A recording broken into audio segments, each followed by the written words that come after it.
जबान है, वो तो जानवर है, जानता ही नहीं, मगर तुम तो मुकल्लफ हो शरीयत के, तुम शरीयत के मुकल्लफ हो। तुम्हें यह इजाजत नहीं कि तुम सजदा करो, तुम्हें यह इजाजत नहीं कि तुम सजदा करो।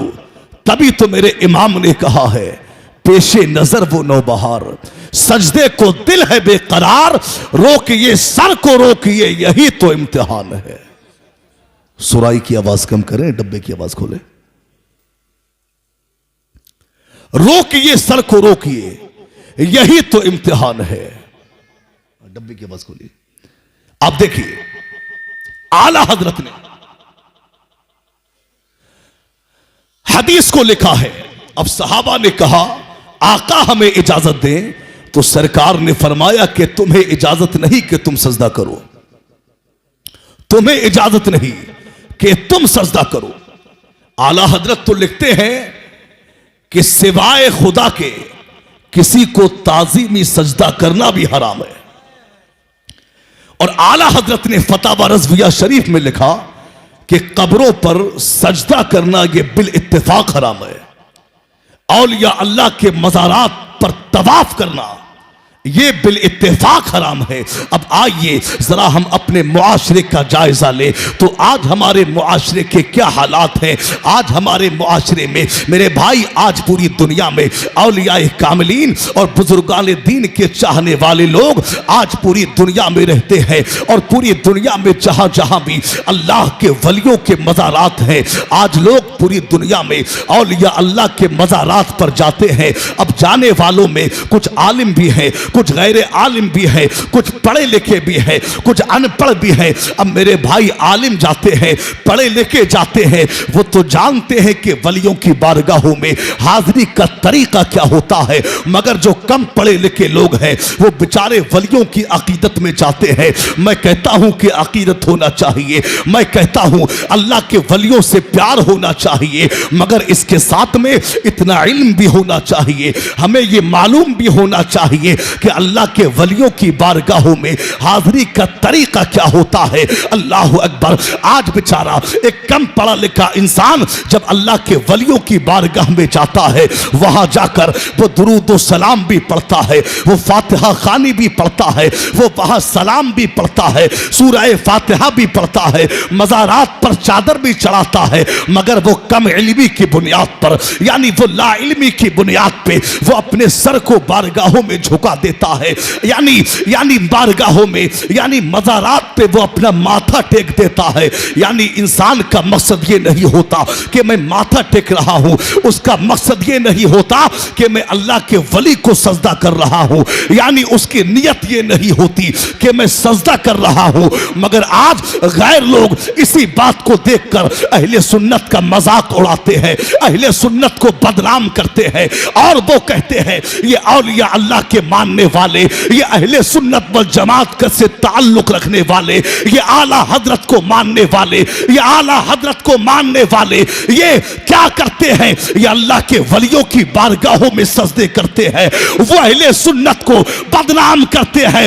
ऐ शाहबाद के जिंदा दिल गयूर मुसलमानों, आज की इस जश्न गौसुल वरा कॉन्फ्रेंस से मैं आपको बताना चाहता हूं कि वलियों की बारगाहों में हाजिरी का तरीका क्या होता है। ऐ शाहबाद वालों, आपको वलियों से मोहब्बत है तो जाइए मज़ारों पे, वहां जाके चादर भी चढ़ाइए, वहां जाके फूल भी चढ़ाइए, वहां जाके फातिहा भी पढ़िए, मगर तरीका क्या है ये बरेली के आला हजरत से पूछिए। सरकार आला हजरत ने अपनी फतावा रज़विया शरीफ में लिखा है कि औलिया अल्लाह के मज़ारात पर जब हाजिरी दो तो 4 हाथ दूर खड़े होके आप फातिहा पढ़िए, दुरूद व सलाम पढ़िए, सूरह फातिहा पढ़िए, और साहिबे मज़ार के लिए ईसाले सवाब कर दो।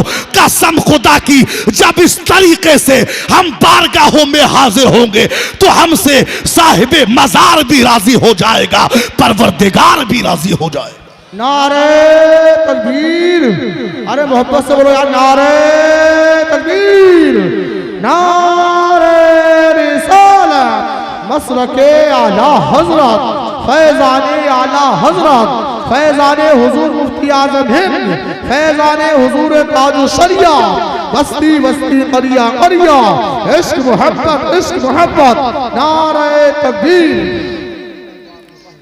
साहिब मजार भी राजी हो जाएगा और परवरदिगार भी राजी हो जाएगा। मेरे सरकार की बारगाह में वो ऊंट आया। सुराई की आवाज और कम कीजिए थोड़ी सी, डब्बों की आवाज खोले बस। आप देखिए, अब मेरे सरकार की बारगाह में वो ऊंट आया और आने के बाद में मेरे सरकार के कदमों का बोसा दिया और कदमों को चूमकर मेरे सरकार के कान के करीब उसने अपने मुंह को किया। मेरे सरकार के कान में कुछ कहा ऊंट ने। सरकार ने ऊंट से कहा, चल परेशान ना हो, तू जैसा चाहेगा वैसा ही हो जाएगा। जरा पीछे वाले हाथों को लहरा के कहे, या गौसल मदद। मेरे सरकार ने कहा, चल परेशान ना हो, तू जैसा चाहेगा वैसा ही हो जाएगा। अब ऊंट ने क्या किया? यानी मेरे सरकार की यह शान है कि इंसान तो इंसान, मुस्तफा जान रहमत जानवरों की बोलियां भी जानते हैं।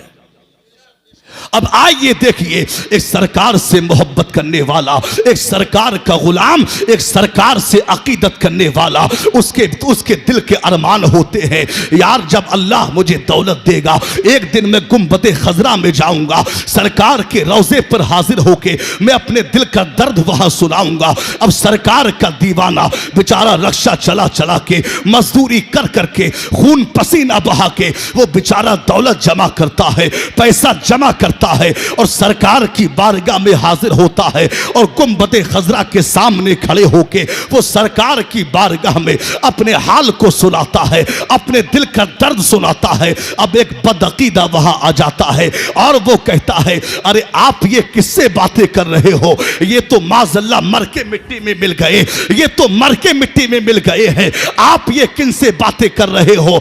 मैं कहता हूं, ऐ बदबख्त, तू अपने गंदे अकीदे को अपने पास रख। हम अहले सुन्नत का तो यह अकीदा है कि हमारे सरकार हमारे हालात को भी देखते हैं, हमारे दिलों में क्या है वो भी देखते हैं, हमें नवाजते भी है। तभी तो बरेली के रजा सरकार आला हजरत ने कहा है, लब वाह है, आंखें बंद है, फैली है झोलियां, कितने मजे की भीख तेरे पाक दर की है, मांगेंगे मांगे जाएंगे, मुंह मांगी पाएंगे, सरकार में ना लाहे ना हाजत अगर की। क्या बात, नारे तकबीर। अरे यार मोहब्बत से बोलो, नारे तकबीर, नारे रिसालत, मसलके आला हजरत, फैजाने आला हजरत, फैजाने हुजूर मुफ्ती आजम हिंद, फैजाने हुजूर ताज शरिया, बस्ती बस्ती करिया करिया, इश्क मोहब्बत, इश्क मोहब्बत, प्यार मोहब्बत, प्यार मोहब्बत। कौन बना मेहमाने काबा, कौन बना मेहमाने काबा, नारे तकबीर। लबवा है, आंखें बंद हैं, फैली है झोलियां, कितने मजे की भीख तेरे पाक दर की है। ऊंट मेरे सरकार की बारगाह में आया और मेरे सरकार से उसने कुछ कहा तो मेरे नबी ने फरमाया, चल परेशान ना हो, अगर तू सच्चा है तेरे साथ इंसाफ होगा और झूठा है तो तुझे सजा मिलेगी। इतना कहा मेरे सरकार ने कि कुछ लोग दौड़ते हुए मेरे सरकार की बारगाह में आए, हाथों में रस्सियां है, हाथों में छुरी है, और मेरे सरकार से अर्ज की कि आका ये ऊंट हम ज़िबा कर रहे थे, ये भाग के आपके पास आ गया है। मेरे सरकार ने फरमाया, इस ऊंट ने तुम्हारी शिकायत की है मुझसे। आला हजरत ने अल अमन वल उला में यह हदीस लिखी है। आप देखें, मेरे सरकार ने उन लोगों से कहा कि इस ऊंट ने तुम्हारी शिकायत की है मुझसे। लोगों ने कहा, क्या शिकायत की है? तब मेरे नबी ने कहा, इस ऊंट ने मुझसे कहा है कि आका, मैंने इन लोगों की लंबे वक्त तक मैंने इनकी नौकरी की, इन्होंने दिन में मुझसे काम लिया, रात में मुझसे काम लिया, मैंने दिन को दिन न जाना, रात को रात न जाना, जब जब इन्होंने चाहा मैंने इनकी खिदमत की। मगर आका आज मैं बूढ़ा हो गया हूं और मेरी नस्ल से आज ढेर सारे ऊंट इनके पास जमा हो गए हैं, लेकिन आज मैं बूढ़ा हो गया हूं तो आका ये मुझे काट कर खाना चाहते हैं। यानी इन्होंने मुझे अफजाइश नस्ल के लिए छोड़ दिया है। मेरी सरकार ने फरमाया क्या यही बात है? तो लोगों ने कहा आका कसम खुदा की जो आपने फरमाया बिल्कुल यही बात है, बिल्कुल यही बात है। मेरे सरकार ने, अब लोगों ने कहा आका अब हम इस ऊंट को ज़िबा नहीं करेंगे, लाइए हमारा ऊंट हमें दे दे। तब मेरे सरकार ने कहा कि अब मुझे तुम लोगों पे एतमाद नहीं, यानी अब मुझे तुम पे एतमाद नहीं। अब एक काम करो, इस ऊंट की कीमत बताओ क्या है। उन्होंने कहा कि आका एक साहब ने 100 दीनार लगा दिए थे। मेरी सरकार ने बिलाल हबशी को हुक्म दिया और कहा कि बिलाल इन्हें 100 दीनार दो। बिलाल हबशी ने 100 दीनार दिए, ऊंट को खरीद लिया। यानी ऊंट मेरे सरकार ने खरीदा और खरीदने के बाद में मुस्तफा जान रहमत ने ऊंट की पीठ पर हाथ मारा, थपथपी दी और कहा चल जा तू आजाद है। क्या कहा? चल जा तू आजाद है। अब ऊंट जाने लगा और जाते जाते ऊंट ने क्या किया, यानी ऊंट ने मुस्तफा जान रहमत से एक बात कही, तब मेरे नबी ने कहा आमीन। दूसरी बात कही, तब मेरे नबी ने कहा आमीन। तीसरी बात कही, तब मेरे नबी ने कहा आमीन। जब चौथी बात कही तब मेरे नबी ने आमीन भी कहा और मेरे सरकार रोने भी लगे। जब ऊंट चला गया तो हजरत तमीम दारी ने अर्ज किया आका इस ऊंट ने आपसे ऐसा क्या कहा कि आपने 3 मरतबा आमीन कहा और चौथी बार में आपने आमीन भी कहा और आप रोने भी लगे। तब मेरे नबी ने कहा था ऐ तमीम दारी, इस ऊंट ने पहली बात मुझसे कही कि या रसूल अल्लाह आपको मेरी तरफ से, आपको इस्लाम की तरफ से, कुरान की तरफ से अल्लाह आपको बेहतर सिला अता फरमाए। और दूसरी बात ऊंट ने कही कि आका आज आपने मेरा खौफ दूर किया है, मैं दुआ करता हूं कि अल्लाह रब्बुल इज्जत आपकी उम्मत से कयामत के खौफ को दूर फरमा दे। तब मैंने कहा आमीन। और तीसरी बात ऊंट ने कही आका आज आपने मेरा खून बचाया है, मैं दुआ करता हूं अल्लाह आपकी उम्मत के खून की हिफाजत फरमाए। तब मैंने कहा आमीन। और तीसरी बात ऊंट ने कही आका मैं दुआ करता हूं आपकी उम्मत आपस में जंगो जदाल ना करे, कत्लो गारत ना करे, खून खराबा ना करे, एक दूसरे के गले ना काटे। मेरे नबी ने कहा तब मैंने आमीन भी कहा और मैं रोने भी लगा, इसलिए कि ये बड़ा पेचीदा मसला है। अरे जब औलाद लड़ती है तो बाप को तकलीफ होती है, मगर जब उम्मत लड़ती है तो मुस्तफा जान रहमत को तकलीफ होती है। वाह वाह, नारे तकबीर, नारे रिसालत, मसलके आला हजरत, फैजाने आला हजरत, फैजाने हुजूर मुफ्ती आजम हिंद, फैजाने ताजो सरिया, इश्क मोहब्बत, इश्क मोहब्बत, हजरत अल्लामा मुफ्ती सरवर साहिब क़िबला, हजरत अल्लामा मौलाना आफ्ताब साहिब क़िबला, हजरत मौलाना इमरान साहिब क़िबला, नारे तकबीर, खतीब अहले सुन्नत मुफ्ती सरवर साहिब क़िबला, इश्क मोहब्बत, इश्क मोहब्बत, प्यार मोहब्बत, प्यार मोहब्बत, बस्ती बस्ती करिया करिया बैठ जाइए।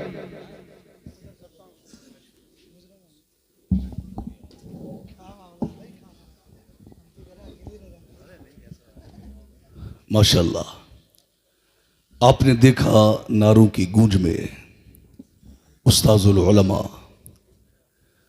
जामे माक़ूलात व मनक़ूलात, शहंशाह खिताबत, खलीफा सरकारी सदरुल उलमा हजरत अल्लामा मुफ्ती सरवर रज़ा खान साहब क़िबला तशरीफ ला चुके हैं। अभी आपको हजरत का मुदल्लल खिताब आपको समाअत करना है। आप चेहरे की ज़ियारत फरमाएं और बस मेरी बातें मुलाहिजा फरमाएं। जरा सब लोग झूम के कहें या रसूल अल्लाह, और अकीदत से कहें या रसूल अल्लाह। आप देखिए मेरे सरकार ने फरमाया कि ये दुआ मैंने रब से मांगी थी कि ऐ परवरदिगार आलम मेरी उम्मत आपस में खून खराबा ना करे, आपस में लड़े ना, उस वक्त में यानी रब ने फरमाया कि महबूब ये दुआ मुझसे ना मांगो, ये रब की हिकमत का तकाजा है कि ये आपस में लड़ेंगे, ये आपस में खून खराबा करेंगे, एक दूसरे के गले काटेंगे। मुस्तफ़ा जानी रहमत ने फरमाया उस वक्त में मैं बहुत आबदीदा हुआ, उस वक्त में मैं बहुत आबदीदा हुआ, इसलिए कि ये बड़ा पेचीदा मसला है। अल्लाह अकबर, क्या शान है मेरे नबी की, कसम खुदा की मेरे सरकार के तकद्दुस का जवाब नहीं, मेरे सरकार की अजमत का जवाब नहीं, मेरे सरकार की शान का जवाब नहीं, मेरे सरकार की अजमत का जवाब नहीं। क्या शान है मेरे नबी की। अरे मुस्तफ़ा जान रहमत की बारगाह तो वो बारगाह है कि अगर जानवर भी मेरे सरकार के दरबार में जाता है वो भी अंधेरे में नहीं रहता, तो उम्मती को दर दर भटकता है। वो तो सुबह शाम इमाम अहले सुन्नत की जबान में ये कहे कि माहे मदीना अपनी तजल्ली अता करे, ये ढलती चांदनी तो दोपहर की है, मांगेंगे मांगे जाएंगे, मुंह मांगी पाएंगे, सरकार में ना लाहे ना हाजत अगर की है। वाह वाह वाह, सरकार में ना ला है ना हाजत अगर की है। यह महफिल गौसे पाक की मुनासिबत से है। आज हम ही लोगों में बहुत से ऐसे लोग हैं जो ये कहते हैं कि औलियाए कामिलीन और बुजुर्गान दीन का यानी इनका इल्म से कोई ताल्लुक नहीं, यानी इन्होंने जाहिरी उलूम व फनून हासिल नहीं किए। मैं चाहूं तो वाकयात सुना कि आपको खुश कर सकता हूं, मगर मैं चाहता हूं कि कुछ ऐसी गुफ्तगू की जाए कि जिससे आपकी जानकारी में इजाफा हो।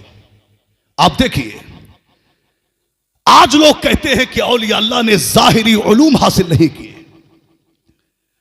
यानी वो कहते हैं कि ये तो महज इबादत और रियाजत और तक़वा व परहेजगारी की बुनियाद पर अल्लाह ने इन्हें दर्जा तो मरातब अता फरमा दिए और ये बारगाह खुदा में मकबूल हो गए। यानी वो कहते हैं कि औलियाए दीन ने इल्म शरीयत हासिल नहीं किया। हालांकि हम अगर बुजुर्गान दीन की हिस्ट्री उठा के देखें तो तमाम बुजुर्गों ने पहले इल्म शरीयत हासिल किया है, उसके बाद में तरीकत के तरफ कदम रखा है। आप देखिए, ये सरकार गौस की महफिल है। सरकार गौसे पाक ने जब जीलान से पहला सफर बगदाद की तरफ किया तो आपने किसी और काम के लिए नहीं किया बल्कि हुसूल इल्म के लिए किया। सरकार गौसे पाक ने यानी उस वक्त में बगदाद की जमीन ये उलूम व फनून का मरकज थी, यानी पूरे आलम इस्लाम में अगर किसी को भी इल्म की प्यास होती, इल्म की तलब होती, तो वो कहीं और का रुख नहीं बल्कि बगदाद का रुख करता और बगदाद में आता। यानी इसलिए कि बगदाद में इल्म हदीस, इल्म तफसीर, इल्म मंतिक, इल्म फलसफा, इल्म फिक़ह, इन तमाम उलूम व फनून के माहिरीन उस्ताद बगदाद में मौजूद थे। अब सरकार गौसे पाक ने क्या किया, अपनी वालिदा से सरकार गौसे पाक ने इजाजत मांगी कि ऐ मेरी माँ मुझे बगदाद जाने की इजाजत दीजिए। सरकार गौसे पाक ने जब ज्यादा ही इसरार किया तो आपकी वालिदा ने इजाजत अता फरमाई। अल्लाह अकबर। और 40 दीनार मेरे गौस की वालिदा ने सरकार गौस को अता फरमाए और एक नसीहत फरमाई, कहा कि ऐ मेरे बेटा एक बात का ख्याल रखना, कभी झूठ ना बोलना। अल्लाह अकबर। ये नसीहत फरमा के मेरी गौस की वालिदा ने गौसे आजम को जीलान से बगदाद के लिए रवाना कर दिया।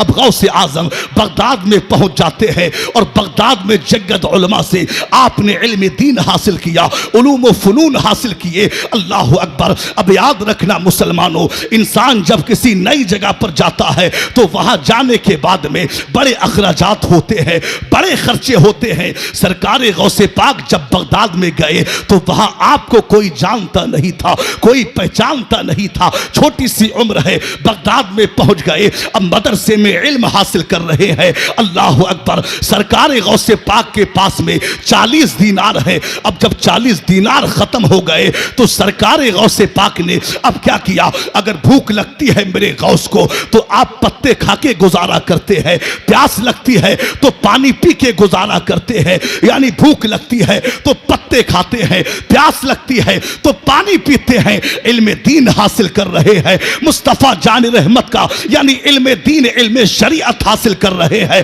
अल्लाह अकबर। मेरे गौस के पास जब 40 दीनार खत्म हो गए तो आपने भूख लगने पर पत्ते खाए, प्यास लगने पे पानी पिया, मगर मेरे गौस ने कभी किसी के आगे हाथ नहीं फैलाया, कभी किसी से कर्जा नहीं मांगा, कभी किसी से उधार नहीं मांगा।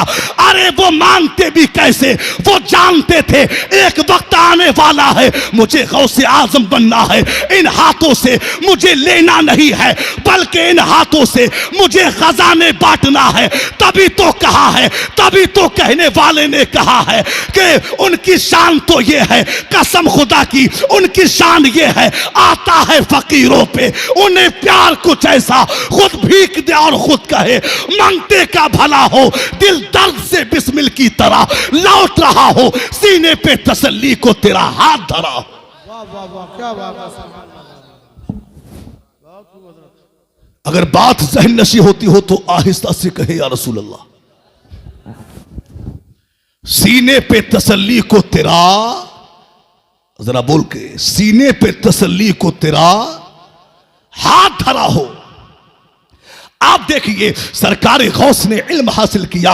आज हम मदारिसे इस्लामिया का जायजा ले तो आज मदरसों में कितनी सहूलतें हो गई है, बड़ी बड़ी सहूलियात है। हकीकत तो यह है आज जैसा खाना घर पे बच्चा नहीं खाता उससे कहीं ज्यादा अच्छा खाना आज मदारिस में मिलता है। अगर बच्चा घर में 3 दिन गोश्त खाता है तो आज मदरसे में 5 दिन गोश्त खाता है, यानी अच्छे रहने के लिए अच्छा कमरा मिलता है, खेलने के लिए अच्छी जगह मिलती है, तालीम हासिल करने के लिए बेहतरीन इंतजाम होता है। मगर उसके बावजूद भी आजकल तालिब इल्म मदारिस में रहने के बाद में उस तरह यानी उस पैमाने पर वो इल्म हासिल नहीं कर पाते जो उनको करना चाहिए। वजह क्या है, आज बच्चा मदरसे में जाता है और मदरसे में जाके अब शैतान हमला करता है कि किसी भी तरह ये आलिम दीन ना बन सके, किसी भी तरह ये कुरान का कारी ना बन सके। अब शैतान उस पर हमला करता है। बच्चा अपने घर पे फोन लगाता है, अम्मा से बात करता है कि ऐ माँ मदरसे में बड़ी दिक्कतें आ रही है, ऐ माँ खाना वक्त पे नहीं मिलता, ऐ माँ खाना टाइम पे नहीं मिलता, ऐ माँ मदरसे में दिक्कतें हैं। अब माँ की मोहब्बत जोश मारती है। अब या तो माँ बच्चे को मदरसे से बुला लेती है या बच्चा खुद मदरसे से भाग जाता है। याद रखना शाहबाद के मुसलमानों, आप अपने बच्चों को जब मदरसों में भेजो तो एक नसीहत उन्हें कर देना, उनसे कह देना मेरे बेटा तू मदरसा जा रहा है, आलिम दीन बन के लौटना, कारी कुरान बन के लौटना, हाफिज कुरान बन के लौटना। ऐ मेरे बेटा उस्ताजों का अदब करना, ऐ मेरे बेटा अगर खाना लेट हो जाए तो बर्दाश्त करना, परेशानियां आए तो बर्दाश्त करना। ऐ मेरे बेटा इल्म ऐसे ही हासिल नहीं होता बल्कि इल्म हासिल करने के लिए परेशानियां भी उठाना पड़ती है, भूखा भी रहना पड़ता है, फाका भी करना पड़ता है और वक्त आता है तो नफ्स को कुचलना भी पड़ता है।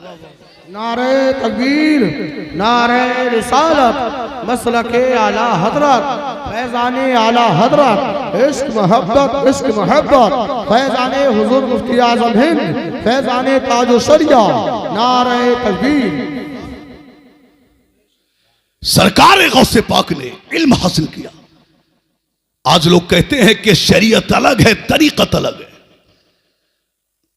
बुजुर्गान दीन ने पहले इल्म शरीयत हासिल किया इसलिए कि शरीयत मुकद्दम है, बाद में तरीकत की तरफ कदम रखा। गौसे पाक ने अब क्या किया, उलूम फनून बगदाद के जय्यद उलमा से आपने हासिल किए। आप इधर देखें, वो जा रहे हैं उन्हें जाने दीजिए, तवज्जो मेरी तरफ। अब देखिए सरकार गौस पाक ने, अल्लाह अकबर, मेरे गौस इल्म दीन हासिल कर रहे हैं। एक दिन मेरे गौस पाक को बड़ी शिद्दत की भूख लगी। जब आपको भूख ने सताया तो मेरे गौस ने क्या किया, आप सूकुर रियाहीन की एक मस्जिद में जाकर मेरे गौस आराम फरमा हो गए। मेरे गौस वहां लेट गए। थोड़ी देर के बाद में एक जवान मस्जिद के अंदर आया, हाथ में खाने का टिफिन है। उसने मस्जिद में आके खाने का टिफिन खोला। मेरे गौस ने गालिबन 3 या 4 दिन से खाना नहीं खाया।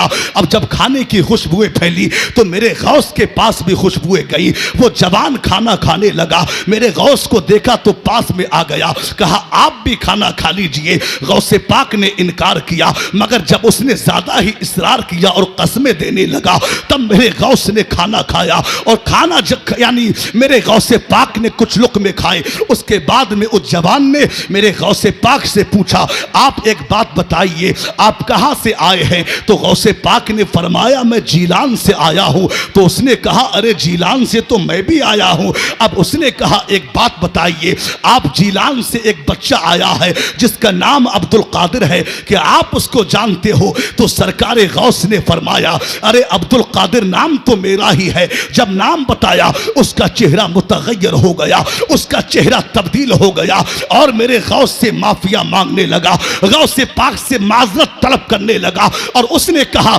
ऐ अब्दुल कादिर जीलानी, जब मैं जीलान से आ रहा था तो आपकी वालिदा ने मुझे कुछ पैसे दिए थे। उन्होंने कहा था कि मेरा बेटा बगदाद में तालीम हासिल करने गया है। वो 40 दीनार लेकर के गया था, अब तो खत्म हो गए होंगे। आप एक काम करना, ये कुछ पैसे हैं मेरे बेटे को दे देना। अल्लाह अकबर। वो कहते हैं, मैंने पैसों के लिए मैं बगदाद आ गया। मैंने बगदाद में आके आपको तलाश किया, मगर कहीं मुझे आप ना मिले। आपका जो पैसा था, यानी मैं बगदाद में आया, आपको तलाश किया, आप मुझे कहीं ना मिले। अल्लाह अकबर। जो मेरे पास पैसा था, मेरा अपना पैसा तो खत्म हो गया। जब आप मुझे ना मिले तो मैंने आपका पैसा भी खर्च कर लिया, और जो मैं ये खाना खा रहा हूं ये आप ही के पैसों का खाना है। अल्लाह अकबर। मेरे गौस से ये कहा, खाना गौसे आजम के सामने रख दिया। गौसे पाक ने चंद लुक़्मों को खाया। खाने के बाद में मेरे गौस ने खाना उठाया, मस्जिद से बाहर निकले, क्या देखते हैं, दरवाजे पर फुकरा खड़े हुए हैं, गुरबा खड़े हुए हैं, मसाकीन खड़े हुए हैं। गौसे पाक ने वो सारा खाना तमाम फुकरा को खिला दिया, गुरबा को खिला दिया, मसाकीन को खिला दिया। ये शान मेरे गौस की है। तभी तो सरकार आला हजरत ने कहा है, वाह क्या मर्तबा ऐ गौस है बाला तेरा, ऊंचे ऊंचों के सरों से कदम आला तेरा, सर भला क्या कोई जाने के है कैसा तेरा, औलिया मलते हैं आके वो है तलवाते। नारे तकबीर, नारे रिसालत, मसलके आला हजरत, फैजाने आला हजरत, फैजाने हुजूर मुफ्ती आज़म हिंद, नारे तकबीर। सर भला क्या कोई जाने के है कैसा तेरा, औलिया मलते हैं आके वो है तलवा तेरा। ये शान मेरे गौस की है। गौसे पाक ने इल्म दीन हासिल किया। अब आप देखिए, यानी मेरे गौस ने सिर्फ इल्म हदीस जो हासिल किया, आपके इल्म हदीस में उस्ताद यानी 16 मुहद्दिसीन की तादाद है। यानी 16 मुहद्दिसों से मेरे गौस ने सिर्फ इल्म हदीस हासिल किया। इसके अलावा और भी जगत उलमा से गौसे पाक ने इल्म तफसीर, इल्म फिक़ा, इल्म मंतिक, इल्म फलसफा हासिल किया। तो बुजुर्गान दीन ने पहले इल्म हासिल किया है।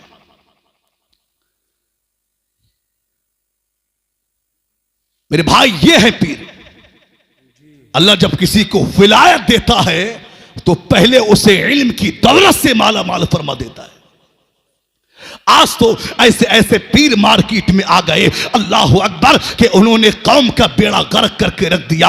आज हालात क्या है पीरों के? आज उनके हालात तो कुछ ऐसे हैं, अगर उनके हाथों पे नजर डालो तो आज 8 उंगलियों में अंगूठियां नजर आती है। ऐसा लगता है जैसे किसी ने अंगूठियों का प्रचार करने के लिए निकाल दिया हो। अगर आज उनके लिबास को देखा जाए तो ऐसा लगता है कोई तमाशे वाला आ गया हो। अगर उनके बालों को देखा जाए तो आज 2.5 फीट के बाल नजर आते हैं। और हमारी कौम ये भोली भाली, ये कौम आज उनके बालों को देख के, आज उनकी अंगूठियों को देख के, आज उनके लिबास को देख के उनके हाथ में हाथ दे बैठती है। अल्लाह अकबर, ये हालात है।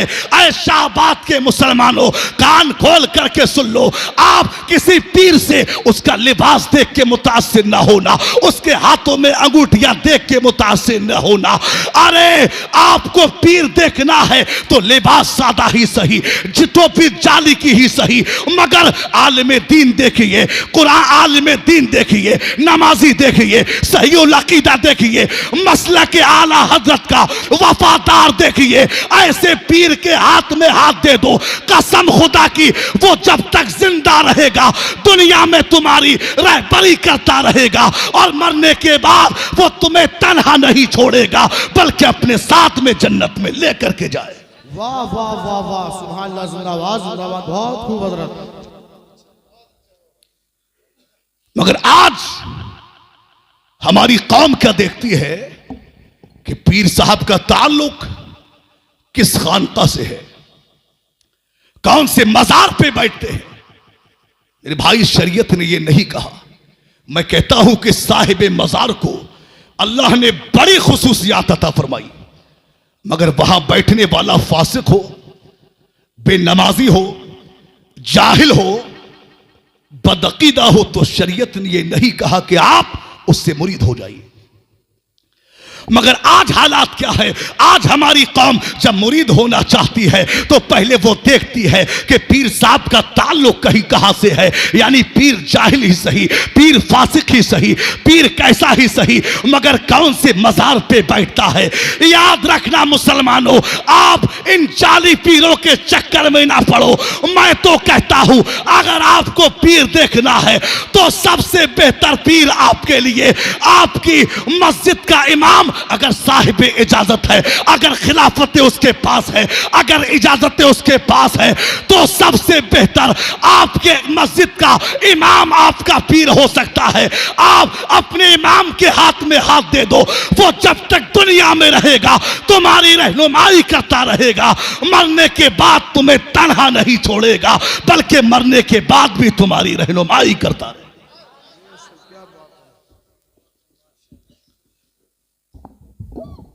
मगर आज इमाम साहब के हाथ में हाथ दिया कैसे जाए? क्योंकि हमने इमाम को इमाम नहीं बल्कि एक गुलाम समझ के रख दिया है। आज एक जाहिल आता है, दुनिया जमाने में गुलामी करने वाला, अपनी बीबी की गुलामी करने वाला आता है मस्जिद में और इमाम की आंखों में आके डाल के कहता है कि हजरत ये सफ नहीं बिछी, हजरत ये लाइट कैसे खुली है, ये पंखा कैसे खुला है। यानी एक जाहिल इमाम से कहता है।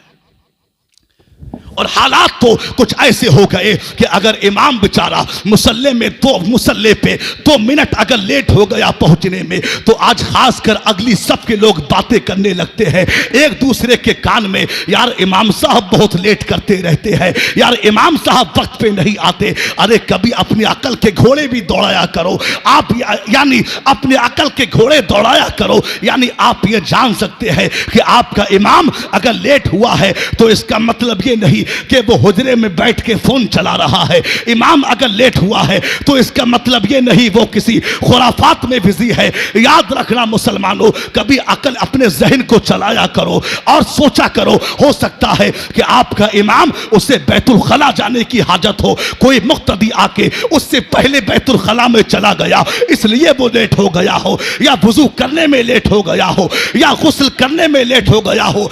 अरे इमाम अगर लेट होता है तो बेवजह लेट नहीं होता, बल्कि लेट होने की उसकी वजह होती है। तुम्हें कोई इख्तियार नहीं है ये कहने का कि इमाम लेट हो गए।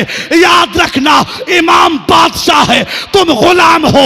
इमाम चाहे तो नमाज में जल्दी भी कर सकता है, चाहे तो नमाज लेट भी कर सकता है।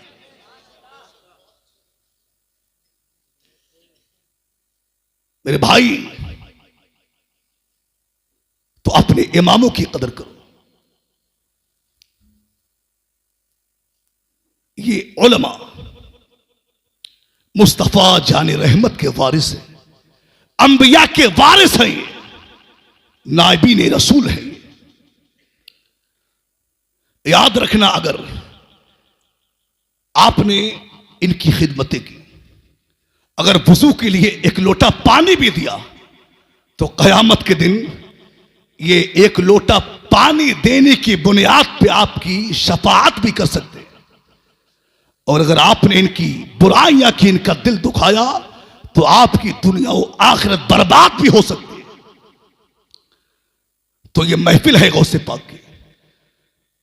कसम खुदा की, हकीकत तो ये है कि आज हमारे सीनों में जो इश्क़ रसूल की शमा रोशन है,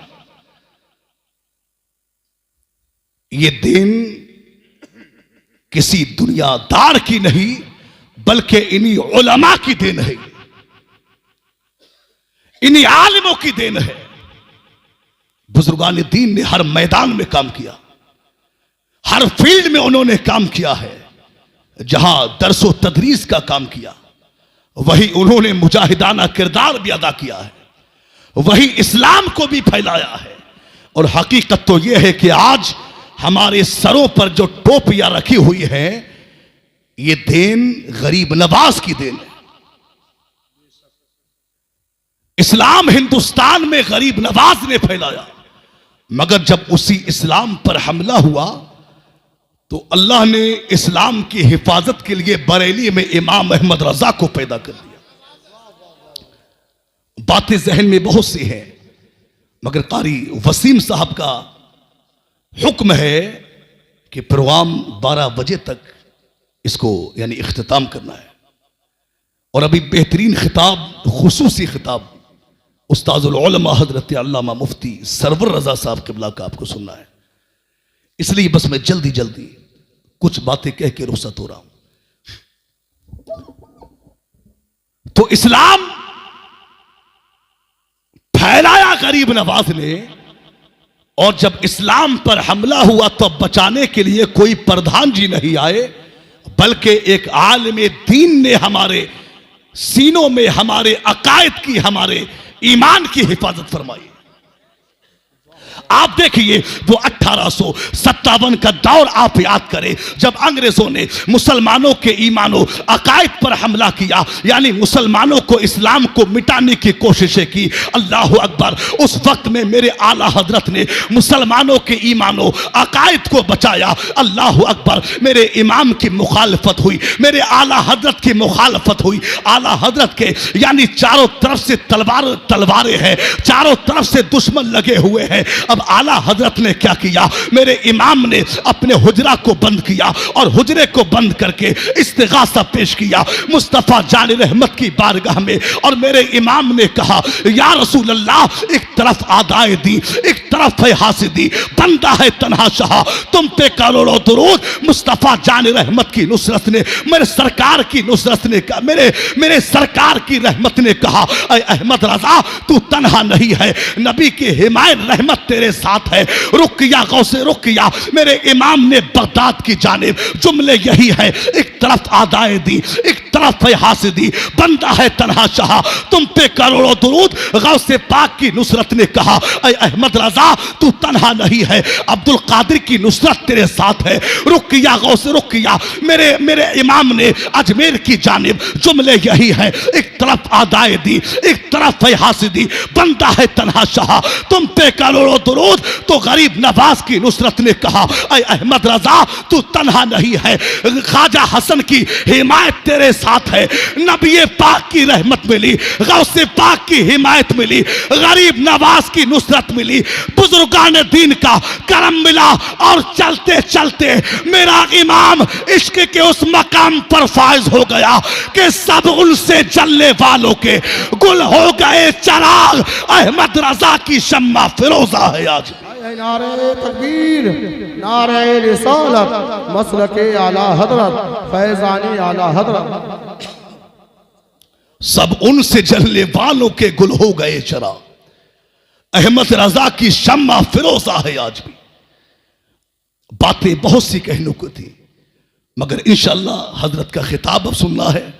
मैं गुफ्तगू बस यही रोकता हूं। अल्लाह से दुआ है मेरे कहने सुनने में जो भी कसदन सहबन लफ्जन मानन भूल चूक अगला सरजद हो गए हो, अल्लाह उन्हें माफ फरमाए। जो बयान हुआ है इस पर सबसे पहले मुझे, फिर आप सबको इस पर अमल की तौफीक अता फरमाए। वाखिरु दावाना अनिल हम्दुलिल्लाह, अस्सलामु अलैकुम व रहमतुल्लाहि व बरकातुहू।